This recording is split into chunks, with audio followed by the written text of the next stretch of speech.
این هفته قیمت ها خیلی تکون نخورد، اما دقیقا همین ترسناکه. طلا هنوز میل به افزایش داره و این یعنی فشار روی کل اقتصاد، مخصوصا بازارهای کالایی. این هفته بازار فولاد نه ریزشی بود نه آروم، بلکه منتظر یه موج بعدی وایساده. وضعیت مقاطع فولادی این هفته: نبشی ناودونی حدود 300 تومان افزایش داشت، میلگر رشد 300 تا 500، پروفیل ثابت اما شکننده. پیراهن فعلا بدون نوسان جدی، اما اصل ماجرا اینجاست. با این وضعیت ارز و خبر کمبود برق و کاهش اجباری 40% برق کارخونه ها، انتظار کاهش قیمت واقعا بیجاست.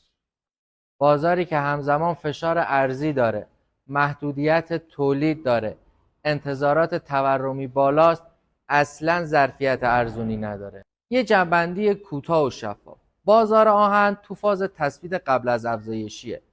ممکنه بعضی مقاطع مکث کنن، اما مسیر کلی بازار با این متغیرها فقط رو به بالاست. حالا به نظرت تا عید قیمت دلار به 150 تومن میرسه؟